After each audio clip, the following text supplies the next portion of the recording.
Let's learn how to UV map anything in Blender 5. If you've watched my previous videos on UV mapping anything in Blender, the good news is the workflows are entirely the same. But thankfully, Blender has made a bunch of quality of life updates that makes UV mapping in Blender even easier. You can see what I have here. We have three various types of models. One being a low poly model that includes a lot of triangles. Another that is a fully hard surface sub-D model. And third, Suzanne the monkey, which is a fully organic object. What I want you to understand is that these workflows apply to any type of model. Now, before we jump into the 5 core steps on how to UV map anything, it helps to understand what is UV mapping. UV mapping is the process of taking a 3D object in the XYZ coordinate system and converting it to the U and V, or X and Y coordinate system. With that in mind, the most important skill for UV mapping is knowing where to place the seams. When it comes to knowing where to place the seams, you can start with simple objects that are sitting around your desk, or your desk itself. The best and most obvious place to put your seams is when you have corners. That's why cubes are so easy to UV map. Or you can take a look at a cylindrical object, like a can. If I were to take this, you can see we have aluminum on the tops and bottoms. So I would cut the caps off, then split the label right down the middle. And then that will allow it to UV map properly. But then you might be thinking, well, what about objects that don't have obvious seams? Like skin, or your hand, or a monkey. The key thing to understand is UV seams are unavoidable. You absolutely need to place them on your models to properly unfold and UV map. The good thing is, with the advancements of texturing software and tools, UV seams aren't a big deal. In this video, we're going to look at triplanar mapping, which is a great way to blend and hide seams, and just painting directly on your 3D models. So let's start with UV mapping this object. We can see that it's composed of multiple objects, which will make things easier to UV map. This is a hard surface mesh with clean topology and edge flow. This is actually a red dot site that I fully modeled within my modeling and topology course. So if you're interested, you can check that out on my website. So step number 1. This will honestly fix probably the vast majority of your issues. It is applying scale. If we select around our model, you can see we have a couple of objects that have a minor scale on here. So you would want to select all of your assets, hit Control A, and then apply scale. So select this bracket piece, press Control A, and apply scale. And everything should be set to 111 on your XYZ. Next, we'll head over to the UV editing tab in Blender. Now we're going to look at step number 2. I recommend this step, especially for people that are new to UV mapping, because what happens is they look at the left and they see the UV editor and get completely intimidated, scared, and have no idea what they're looking at. How am I supposed to take this 3D object here on the right and lay it out properly on the left? So we're going to fix that. The easiest way that I recommend is in your 3D viewport, head to UV and do project from view. You could do that, or you could do a reset, which will reset each face to the 1-to-1 UV coordinate system.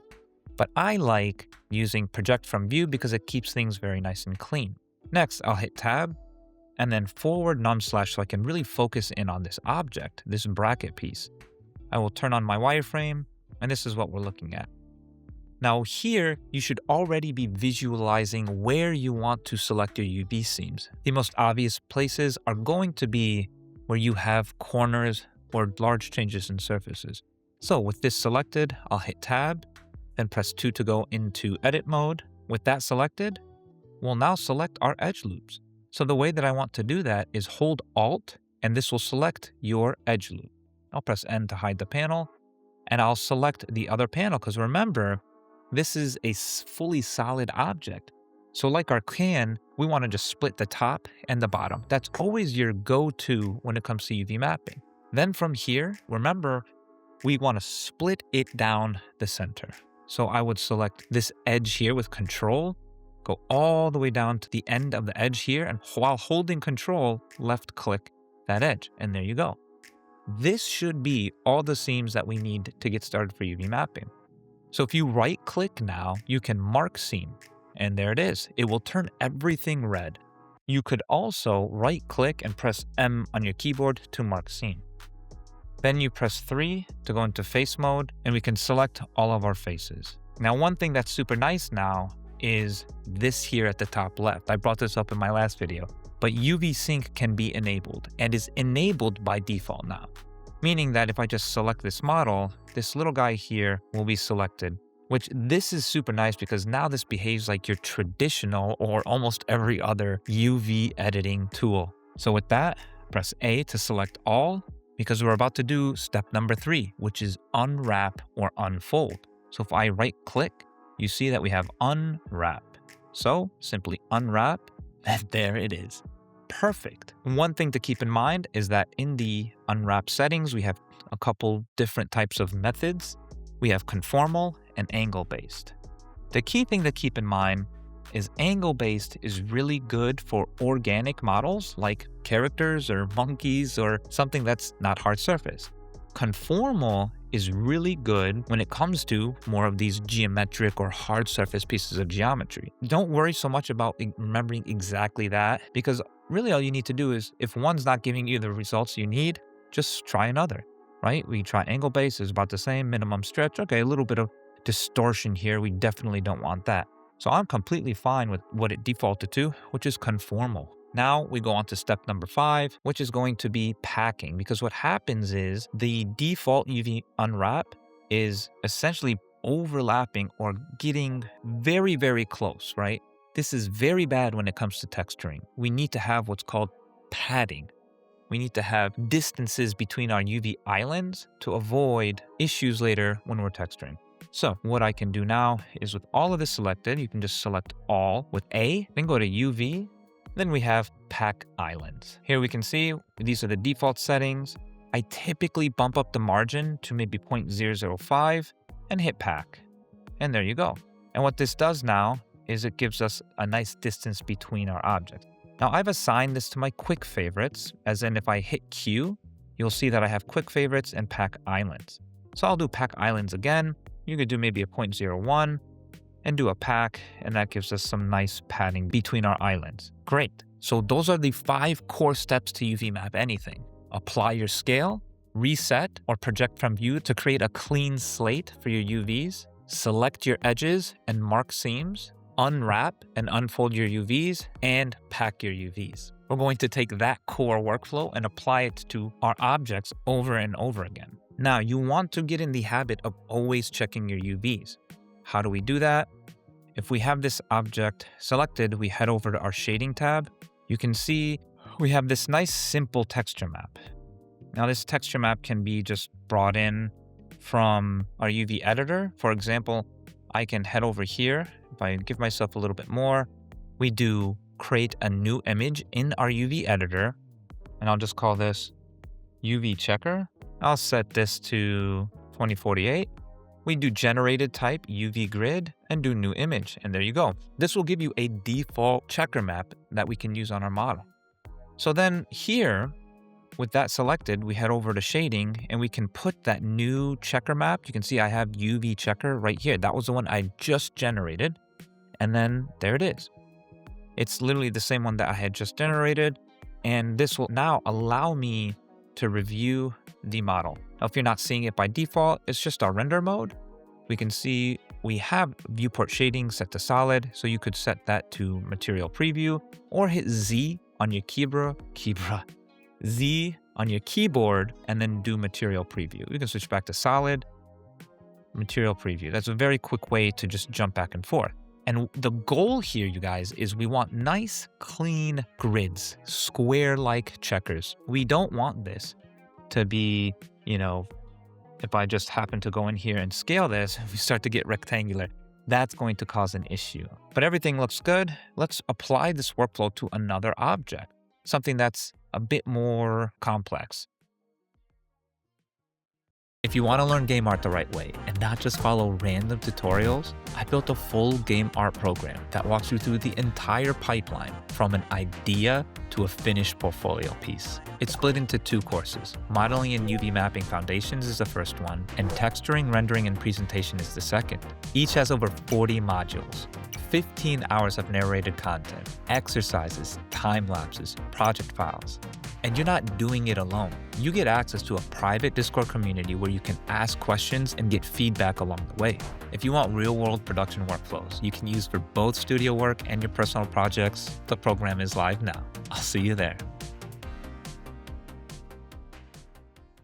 Now, this is still a cylindrical object, but now we're dealing with thickness, all right? Now, if this UV checker here is bothering you in your UV editor, you can simply hit the X on the image settings. And so here we go. Just like I had explained previously, you get a mess of UVs and we don't want to deal with that. So I will actually press Z, go back to solid mode, then I'll press Control A and apply scale. Then I'll go into edit mode, select all of these with A and go to UV and do project from view. And that gives me a nice clean slate so I don't have to worry about that mess on the left. Now, press tab to enter edit mode and we begin selecting our edges. Now, like I said, we want to cut off the tops to separate the thickness. So if I press 2 for edit mode, Alt click this edge here, Alt click this bottom edge here as well. Same thing with this edge and this edge. So I'm holding Shift Alt to add to selection, right? So again, it's Alt click, and when you want to add new loops, you hold Alt and Shift and add to selection. Now I want to show you something because we know that we need to kind of cut this in half, right? Or at least give it an edge to split, right? So I'll show you what happens when you don't do that. So I'll add in one edge here at the bottom, but I'll leave this inside thickness piece. So right click, press M to mark seam, press 3 to enter face mode, select all, right click and unwrap, and there you go. We start to get a bit of a mess here now. And really what's happening here, regardless of whatever method you're using, angle-based, conformal, minimum, it's going to look terrible, right? Because again, you have to understand what's happening here.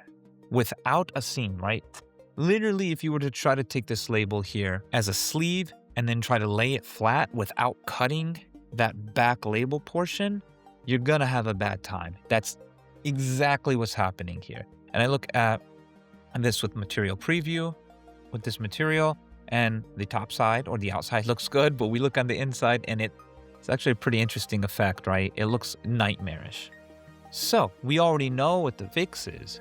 Now we head in here, right? And this is why I love the UV sync now, the new thing in Blender, because I can see my UVs without having to press A. That was always super annoying. But anyways, I can go in here and select these edges. Go all the way to the back side. And while I'm holding Control, this will specifically select a path, right? There's a bunch of different ways to do this, but this is exactly what I want. So you can select that, right click, mark seam, go into face mode, select all, unwrap, boom, there you go. Let's look at our checkers. We got nice squares all across. Looks beautiful. That's exactly what we want. Now, if we look at this, remember what I said, this is a smooth model, right?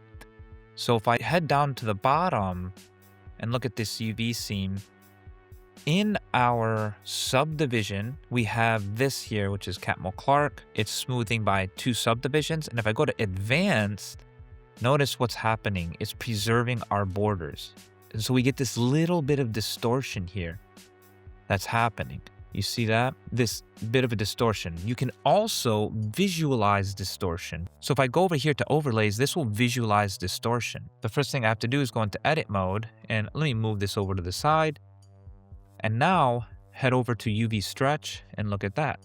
This is going to show us where we have some distortion on our model. So we can alleviate some of that distortion by going in here now. I'll show this in edit mode so we see what's happening. And then if I do keep boundaries and then all, you can see how that will help the smoothing here of the UV. So that's smoothing the borders of our UVs. That's just always something I like to bring up just in case you UV mapped your object in base mesh form and then smoothed it. If you get distortions around your seams, you can just smooth these seams out. So that's looking great. And I can already tell what some of you are going to say. There is a way to straighten these UVs out, and we're going to look at that shortly. So let's keep moving around. Let's do one more object that's probably one of the most complex, which is this guy here, right? Looking at this, you're like, oh man, this is all one fully modeled object. How the heck do we go about UV mapping this? One method that helps a lot is we already know, right? Let me set this to solid mode so it's easier to see. We already know we got to select these edges, right? So let me turn off smooth preview and look at this mess of UVs. So we first select this object, we apply our scale, we hit tab, select all, and let's just project from view because this is a mess. I don't want to worry about this junk. I go to project from view, and I got to emphasize this because you guys always bring up in the comments, it's not necessary. You can unwrap with marked seams. The reason I bring this up is because it confuses people that are learning, right? It's very, again, intimidating right out the bat, but you don't need this step to unwrap. It just helps clean our UV editor up. Next, we want to select our UV seams. Now, here's the thing that's super nice is I could go through and select all these edges manually on our mesh, right? Or I can use select sharp edges, and I have that set to my quick favorites. So I'll hit Q for quick favorites and do select sharp edges, and there it goes. Now this is super nice because it selects the vast majority of edges that I need. And you can see, I mean, look how nice that is, right? I do have to clean some stuff up here that gets a little bit more intricate. And remember, whenever you have these cylindrical type objects here, you need to have a seam to split that. So what I'll do is to spare you time, I'll run through, select the edges, get it ready for seam work here.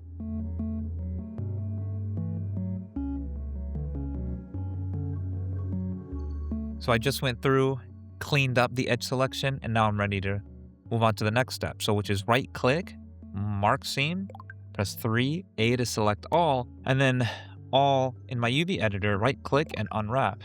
And there we go. Now here's the thing. I missed a couple edges, and that's gonna happen, right?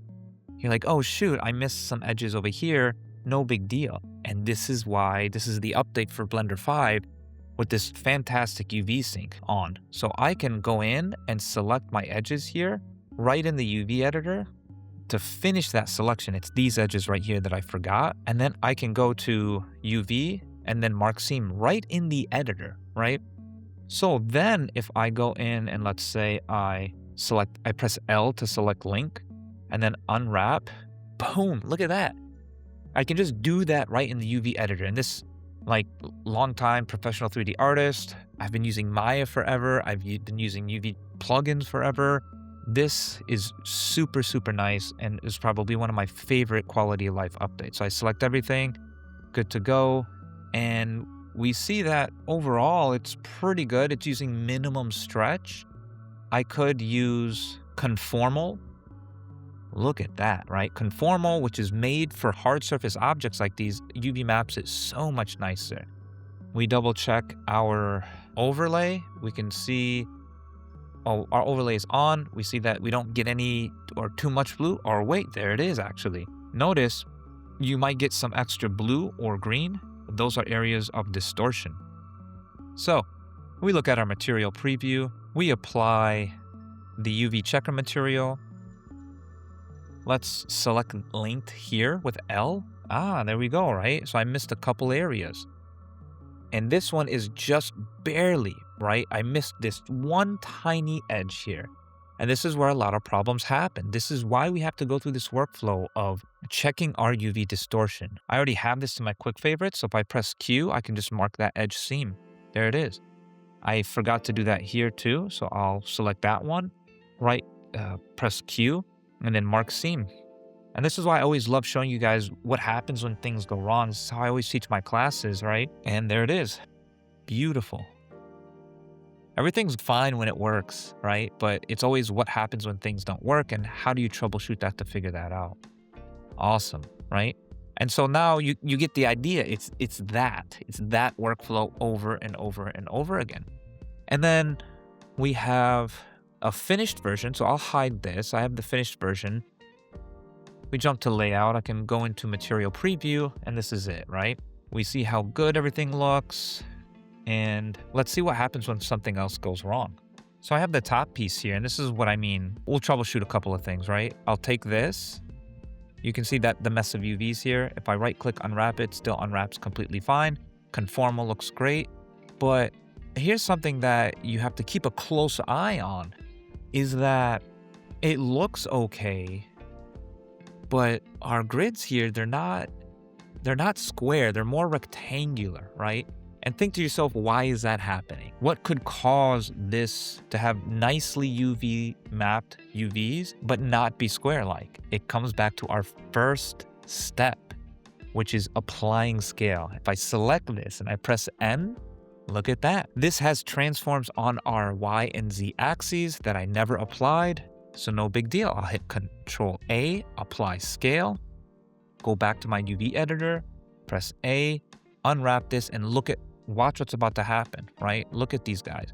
They're gonna go from rectangular now, boom, to square. That's exactly what we're talking about. That's exactly what we want. So that should give you a good idea on how I went about UV mapping this. Also, you'll see I have this really cool looking checker map here. That is from UV Checker Map Maker. It's free. I always encourage you guys to support them. It's fully procedural. You can do all sorts of stuff, get some really unique looking maps, and especially like the arrows because it lets you know the direction your UV islands are facing. So again, what I've done so far is just taken all of this, applied the same workflow over and over. Then I select everything at the very end, tab, A, to select all, A, and then we can go through and do a UV pack islands, right?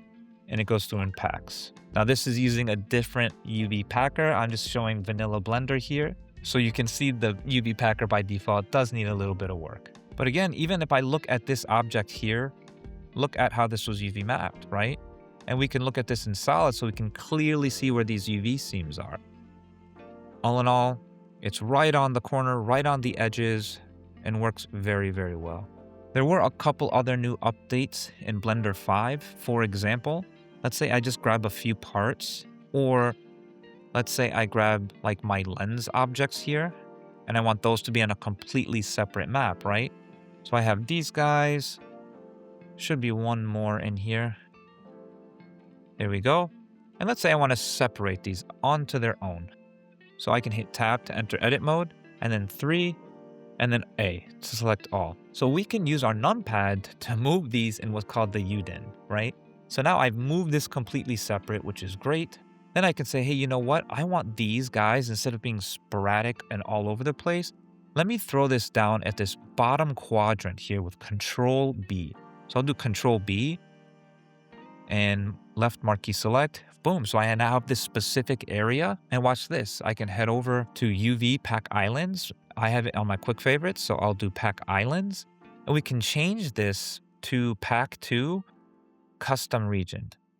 And just like that, it'll take all those UVs all over the map, throw them right in this region here, which is super, super nice. I have instances like that where I want to take a specific part of the model, put them together, and move them in the quadrant. So awesome to see Blender stepping up its UV mapping game. And one of the last most impactful updates I found was Arrange Islands.